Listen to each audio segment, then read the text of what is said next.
Bismillahirrahmanirrahim. Assalamualaikum warahmatullahi wabarakatuh.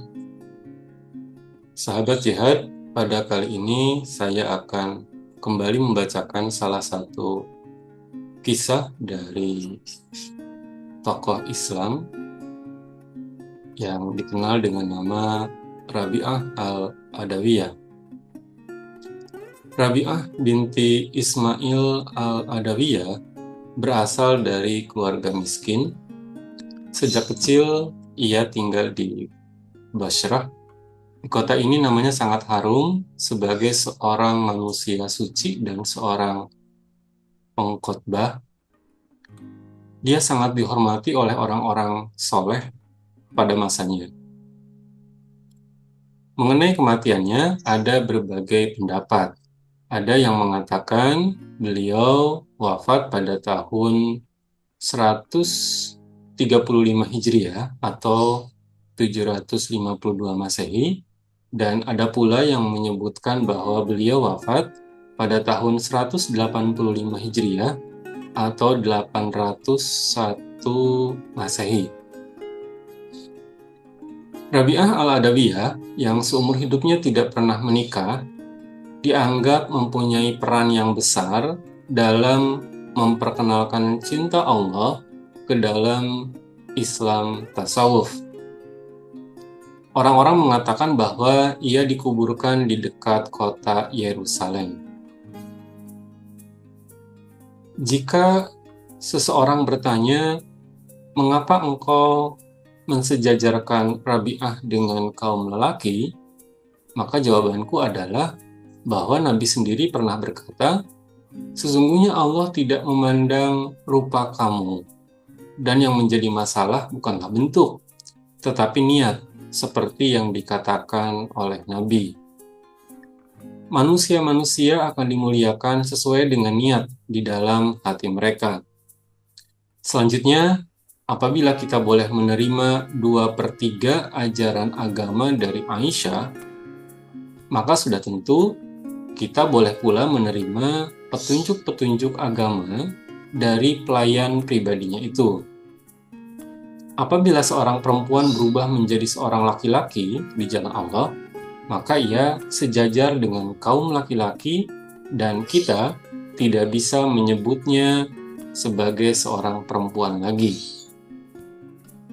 Pada malam Rabi'ah dilahirkan ke atas dunia, tidak ada sesuatu barang berharga yang bisa ditemukan di dalam rumah orang tuanya, karena ayahnya adalah seorang yang sangat miskin. Si ayah bahkan tidak mempunyai minyak barang setetes pun untuk mengoles pusar bayinya itu. Mereka tidak punya lampu dan tidak punya kain untuk menyelimuti Rabi'ah. Si ayah telah memperoleh 3 orang putri, dan Rabi'ah adalah putrinya yang keempat. Itulah sebabnya mengapa ia dinamakan Rabi'ah, atau putri yang keempat.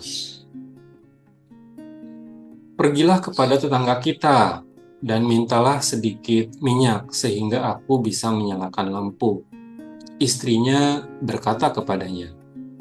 Tetapi si suami telah bersumpah bahwa ia tidak akan meminta sesuatu apapun dari manusia lain.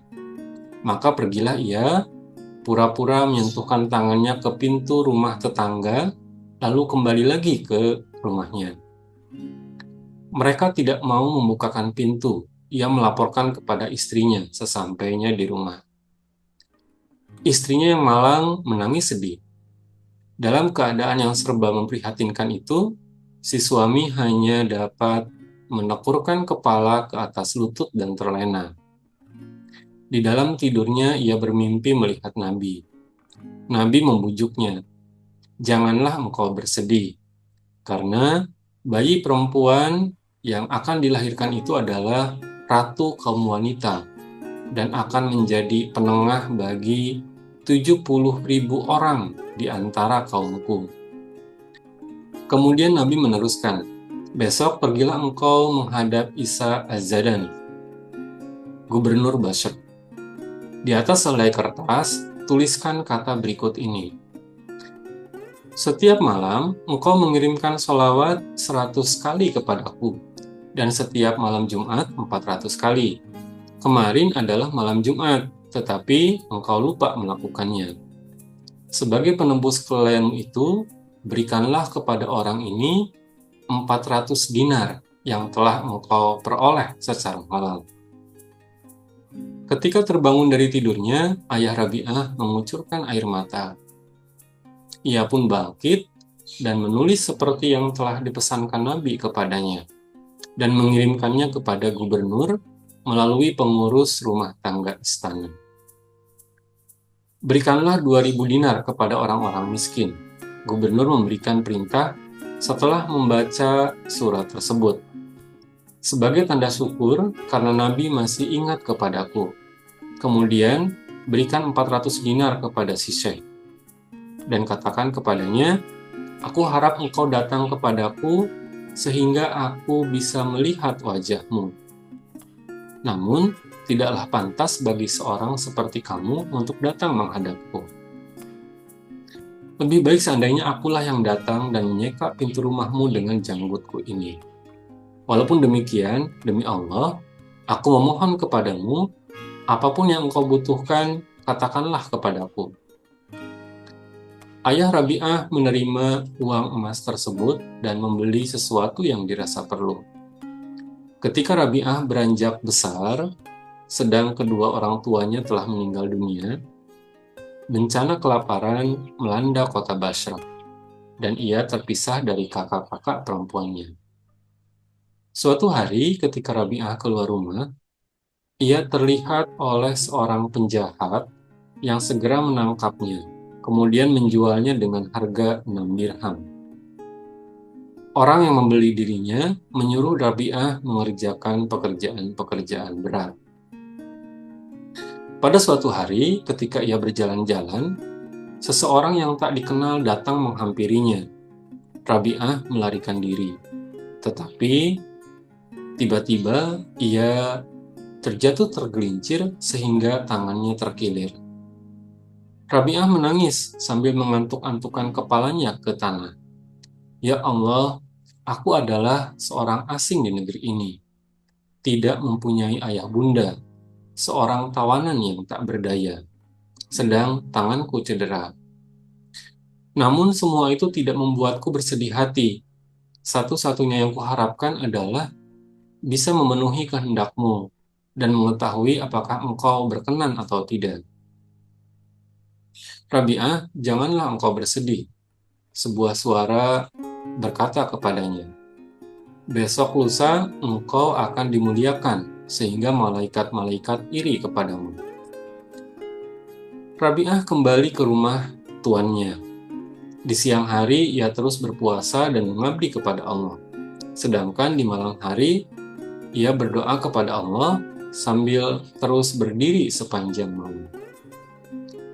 Pada suatu malam, tuannya terbangun dari tidur dan lewat jendela terlihat olehnya Rabi'ah sedang bersujud dan berdoa kepada Allah. Ya Allah, engkau tahu bahwa hasrat hatiku adalah untuk bisa memenuhi perintahmu dan mengabdi kepadamu.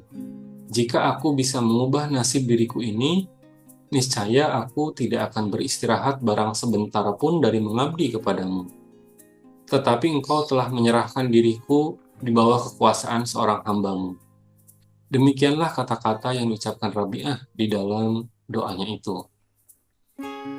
Dengan mata kepalanya sendiri, si majikan menyaksikan betapa sebuah lentera tanpa rantai tergantung di atas kepala Rabi'ah, sedangkan cahayanya menerangi seluruh rumah.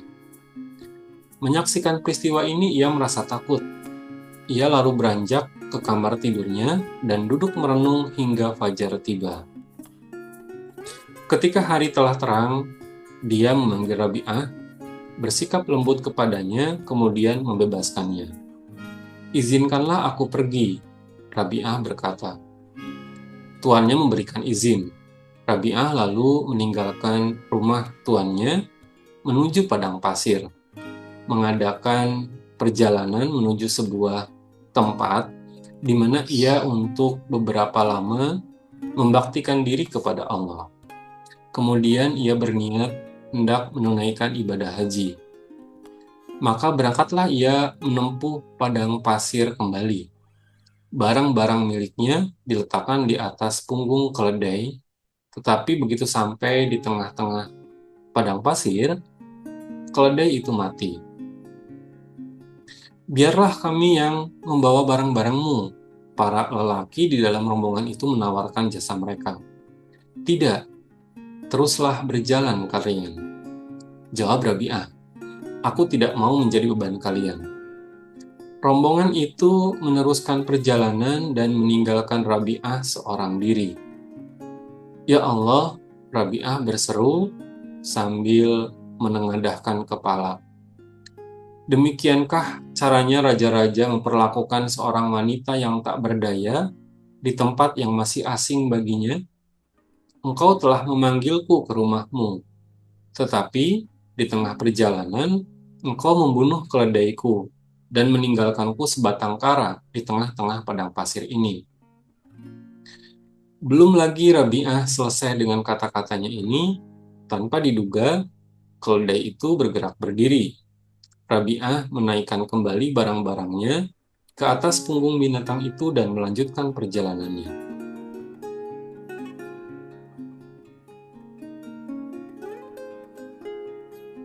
Beberapa hari lamanya, Rabi'ah meneruskan perjalanannya menempuh padang pasir. Sebelum ia berhenti, ia berseru kepada Allah, "Ya Allah, aku sudah letih. Ke arah manakah yang harus kutuju? Aku ini hanyalah segumpal tanah, sedang rumahmu terbuat dari batu. Ya Allah, aku bermohon kepadamu, tunjukkanlah dirimu." Allah berkata ke dalam hati sanubari Rabi'ah, "Rabi'ah, engkau sedang berada di atas sumber kehidupan 18.000 dunia. Tidakkah engkau ingat betapa Musa telah memohon untuk melihat wajahku, dan gunung-gunung terpecah-pecah menjadi 40 keping. Karena itu, merasa cukuplah engkau dengan namaku saja." Dalam beberapa kisah diceritakan, pada suatu malam ketika Rabi'ah sedang sholat di sebuah tempat, ia merasa sangat letih sehingga ia jatuh tertidur. Sedemikian nyenyak tidurnya sehingga ketika matanya berdarah, tertusuk alang-alang dari tikar yang ditidurinya, ia sama sekali tidak menyadarinya. Seorang pencuri masuk menyelinap ke dalam tempat itu dan mengambil cadar Rabi'ah. Ketika hendak pergi dari tempat itu, didapatinya bahwa jalan keluar telah tertutup. Dilepaskannya cadar itu dan ditinggalkannya tempat itu, dan ternyata jalan keluar telah terbuka kembali. Cadar Rabi'ah diambilnya lagi, tetapi jalan keluar tertutup kembali. Sekali lagi dilepaskannya cadar itu. 7 kali perbuatan seperti itu diulanginya. Kemudian terdengarlah olehnya suara dari pojok ruangan tersebut. "Hei manusia, tiada gunanya engkau mencoba-coba. Sudah bertahun-tahun Rabi'ah mengabdi kepada kami. Setan sendiri tidak berani datang menghampirinya. Tetapi betapakah seorang maling memiliki keberanian hendak mencuri cadarnya? Pergilah dari sini, hei manusia jahanam. Tiada guna engkau mencoba-coba lagi." Jika seorang sahabat sedang tertidur, maka sang sahabat bangun dan berjaga-jaga. Di lain kisah diceritakan ada 2 orang pemuka agama yang datang menemui dan mengunjungi Rabi'ah, dan keduanya merasa lapar. "Mudah-mudahan Rabi'ah akan menyuguhkan makanan kepada kita," mereka berkata. "Makanan yang disuguhkan Rabi'ah pasti diperolehnya secara halal. Ketika mereka duduk, di depan mereka telah terhampar serbet dan di atasnya ada 2 potong roti. Melihat hal ini, mereka tentu saja sangat gembira. Tetapi saat itu pula, seorang pengemis datang dan Rabi'ah memberikan 2 potong roti itu kepadanya. Kedua pemuka agama itu sangat kecewa, namun mereka tidak dapat berkata apa-apa.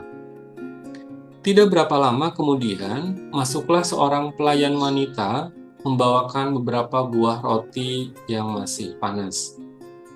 Majikanku telah menyuruhku untuk mengantarkan roti-roti ini kepadamu, si pelayan menjelaskan. Rabi'ah menghitung roti-roti tersebut. Semua berjumlah 18 buah. Mungkin sekali roti-roti ini bukan untukku, Rabi'ah berkata. Si pelayan berusaha meyakinkan Rabi'ah, namun percuma saja. Akhirnya roti-roti itu dibawanya kembali. Sebenarnya apa yang telah terjadi adalah bahwa pelayan itu telah mengambil 2 potong untuk dirinya sendiri. Kepada nyonya majikannya, ia meminta 2 potong roti lagi, kemudian kembali ke tempat Rabi'ah. Roti-roti itu dihitung oleh Rabi'ah, ternyata semuanya ada 20 buah. Dan setelah itu barulah ia menerimanya. Roti-roti ini memang telah dikirimkan majikanmu untukku, kata Rabi'ah. Kemudian Rabi'ah menyuguhkan roti-roti tersebut kepada kedua tamunya tadi. Keduanya makan, namun masih dalam keadaan terheran-heran. Apakah rahasia di balik semua ini? Mereka bertanya kepada Rabi'ah. Kami ingin memakan rotimu sendiri, tetapi engkau memberikannya kepada seorang pengemis. Kemudian engkau mengatakan kepada si pelayan tadi bahwa ke-18 roti itu bukanlah dimaksudkan untukmu.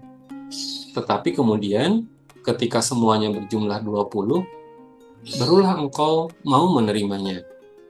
Rabi'ah menjawab, sewaktu kalian datang, aku tahu bahwa kalian sedang lapar. Aku berkata kepada diriku sendiri, betapa aku tega untuk menyuguhkan 2 potong roti kepada 2 orang pemuka yang terhormat. Itulah sebabnya mengapa ketika si pengemis tadi datang, aku segera memberikan 2 potong roti itu kepadanya dan berkata kepada Allah yang Maha Besar, Ya Allah, Engkau telah berjanji bahwa Engkau akan memberikan ganjaran 10 kali lipat, dan janjimu itu kupegang teguh. Kini telah kusedekahkan 2 potong roti untuk menyenangkan hatimu.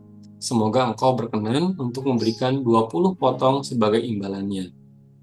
Ketika ke-18 roti itu diantarkan kepadaku, taulah aku bahwa sebagian darinya telah dicuri, dan roti-roti itu bukan untuk disampaikan kepadaku.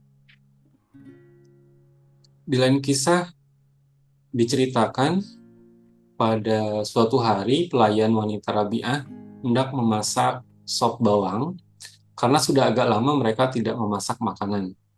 Ternyata mereka tidak mempunyai bawang. Si pelayan berkata kepada Rabi'ah, aku hendak meminta bawang kepada tetangga sebelah. Tetapi Rabi'ah mencegah. Telah 40 tahun aku berjanji kepada Allah tidak akan meminta sesuatu pun kecuali kepadanya. Lupakanlah bawang itu.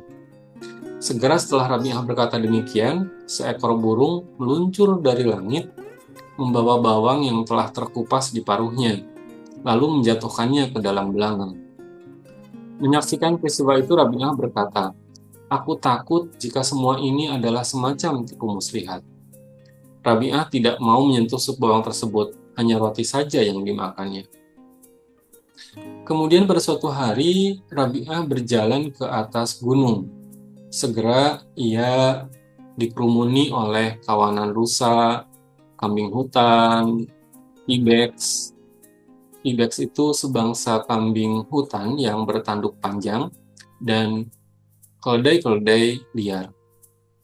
Binatang-binatang itu menatap Rabi'ah dan hendak menghampirinya. Tanpa disangka-sangka, Hasan al-Basri datang pula ke tempat itu. Begitu melihat Rabi'ah, segera ia datang menghampirinya. Tetapi setelah melihat kedatangan Hasan, binatang-binatang tadi lari ketakutan dan meninggalkan Rabi'ah. Hal ini membuat Hasan kecewa. Mengapa binatang-binatang itu menghindari diriku sedang mereka begitu jinak terhadapmu? Hasan bertanya kepada Rabi'ah. Apakah yang telah engkau makan pada hari ini? Rabi'ah balik bertanya. Sup bawang.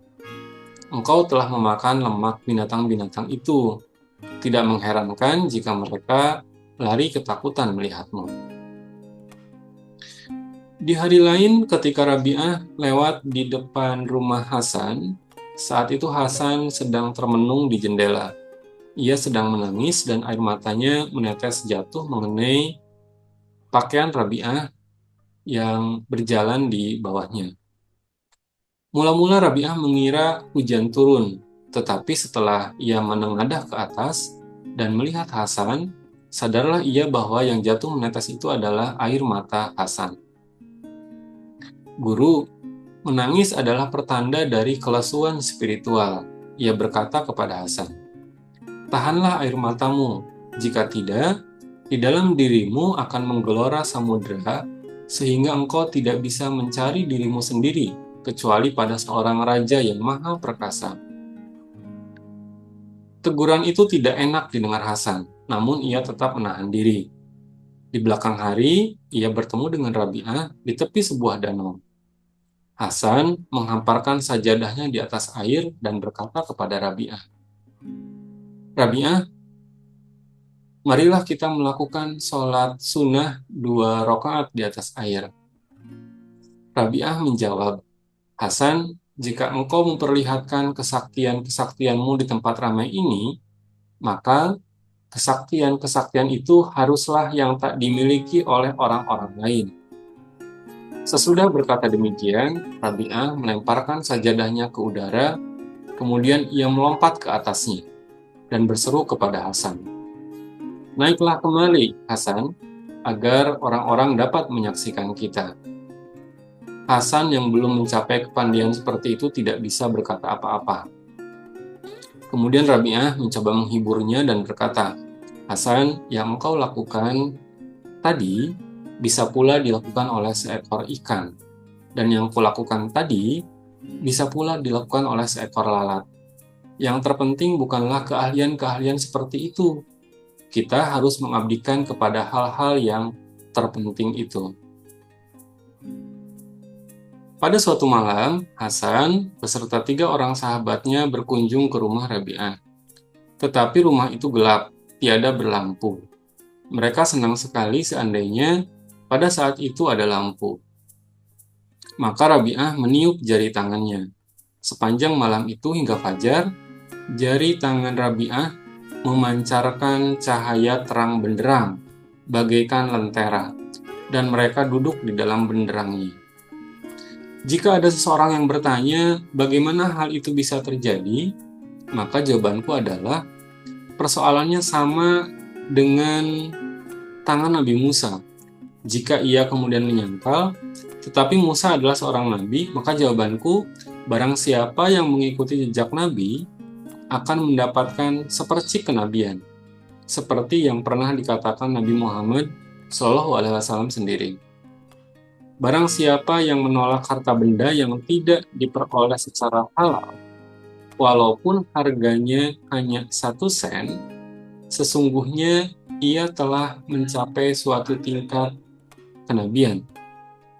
Nabi Muhammad SAW juga pernah berkata, sebuah mimpi yang benar adalah 1/40 dari kenabian. Kemudian pada suatu ketika Rabi'ah mengirimkan sepotong lilin, sebuah jarum, dan sehelai rambut kepada Hasan dengan pesan, hendaklah engkau seperti sepotong lilin, senantiasa menerangi dunia, walaupun dirinya sendiri terbakar. Hendaklah engkau seperti sebuah jarum, senantiasa berbakti, walaupun tidak memiliki apa-apa. Apabila kedua hal itu telah engkau lakukan, maka bagimu 1000 tahun hanyalah seperti sehelai rambut ini. Apakah engkau menginginkan agar kita menikah, Tanya Hasan kepada Rabi'ah. Tali pernikahan hanyalah untuk orang-orang yang memiliki keakuan. Di sini keakuanku telah sirna, telah menjadi tiada, dan hanya ada melalui dia. Aku adalah miliknya. Aku hidup di bawah naungannya. Engkau harus melamar diriku kepadanya, bukan langsung kepada diriku sendiri. Bagaimanakah engkau telah menemukan rahasia ini, Rabi'ah? Tanya Hasan. Aku lepaskan segala sesuatu yang telah kuperoleh kepadanya, jawab Rabi'ah. Bagaimana engkau telah dapat mengenalnya? Hasan, engkau lebih suka bertanya, tetapi aku lebih suka menghayati, jawab Rabi'ah. Pada suatu hari, Rabi'ah bertemu dengan seseorang yang kepalanya dibalut. Mengapa engkau membalut kepalamu? Tanya Rabi'ah. Karena aku merasa pusing, jawab lelaki itu. Berapakah umurmu? Rabi'ah bertanya lagi. 30 tahun, jawabnya. Apakah engkau banyak menderita sakit dan merasa susah dalam hidupmu? Tidak, jawabnya lagi. Selama 30 tahun, engkau menikmati hidup yang sehat. Engkau tidak pernah mengenakan selubung kesyukuran. Tetapi, baru malam ini saja kepalamu terasa pusing, engkau telah mengenakan selubung keluh kesah, kata Rabi'ah. Di lain kali diceritakan, suatu ketika Rabi'ah menyerahkan uang 4 dirham kepada seorang lelaki. Belikanlah kepadaku sebuah selimut, kata Rabi'ah, karena aku tidak memiliki pakaian lagi. Lelaki itu pun pergi, tetapi tidak lama kemudian ia kembali dan bertanya kepada Rabi'ah, selimut berwarna apakah yang harus kubeli? Apa peduliku dengan warna? Rabi'ah berkata, kembalikan uang itu kepadaku kembali. Diambilnya keempat buah dirham perak itu dan dilemparkannya ke sungai Tigris. Suatu ketika, di musim semi, Rabi'ah memasuki tempat tinggalnya, kemudian melongok keluar karena pelayannya berseru, Ibu, keluarlah dan saksikanlah apa yang telah dilakukan oleh Sang Pencipta. Lebih baik engkaulah yang masuk kemari, Rabi'ah menjawab, dan saksikanlah Sang Pencipta itu sendiri. Aku sedemikian asik menatap Sang Pencipta, sehingga apa peduliku terhadap ciptaan-ciptaannya. Rabi'ah berpuasa seminggu penuh. Selama berpuasa itu, ia tidak makan dan tidak tidur. Setiap malam, ia tekun menunaikan sholat dan berdoa. Lapar yang dirasakannya sudah tidak tertahankan lagi. Seorang tamu masuk ke rumah Rabi'ah membawa semangkuk makanan. Rabi'ah menerima makanan itu. Kemudian ia pergi mengambil lampu. Ketika ia kembali, ternyata seekor kucing telah menumpahkan isi mangkuk itu. Akan kuambil kendi air dan aku akan berbuka puasa, Rabi'ah berkata.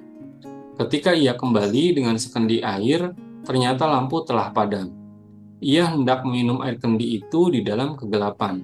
Tetapi, kendi itu terlepas dari tangannya dan jatuh, pecah berantakan. Rabi'ah pun meratap dan mengeluh, sedemikian menyayat hati seolah-olah sebagian rumahnya telah dimakan api. Rabi'ah menangis, Ya Allah, apakah yang telah engkau perbuat terhadap hambamu yang tak berdaya ini?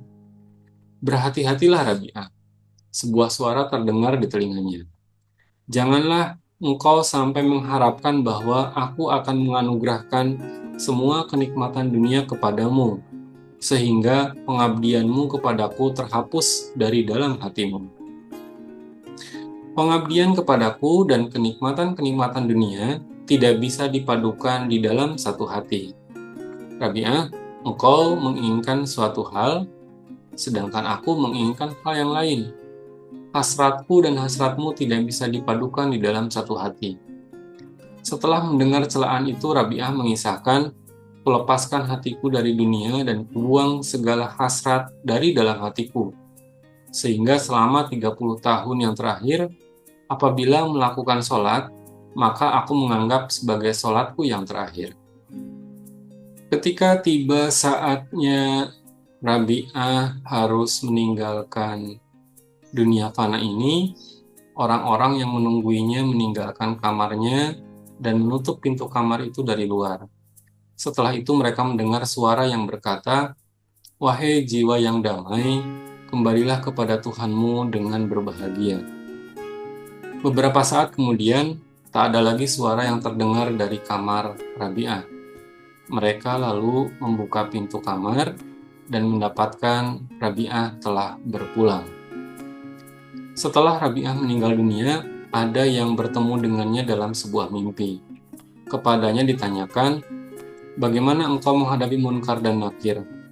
Rabi'ah menjawab, "Kedua malaikat itu datang kepadaku dan bertanya, 'Siapakah Tuhanmu?' Aku menjawab, 'Pergilah kepada Tuhanmu dan katakan kepadanya, di antara beribu-ribu makhluk yang ada, janganlah engkau melupakan seorang wanita tua yang lemah. Aku hanya memiliki engkau di dunia yang luas, tidak pernah lupa kepadamu. Tetapi mengapakah engkau mengirim seorang utusan sekedar menanyakan siapa Tuhanmu kepadaku?'" Demikian sahabat jihad, beberapa kisah yang saya bacakan tentang Rabi'ah Al-Adawiyah yang saya bacakan dari kitab Tazkiratul Aulia karya Fariduddin Attar. Banyak sekali cuplikan kisah-kisah dari Rabi'ah Al-Adawiyah dan hanya beberapa cuplikan yang dapat saya bacakan pada kali ini. Wallahu a'lam bishawab. Billahi taufiq wal hidayah. Assalamualaikum warahmatullahi wabarakatuh.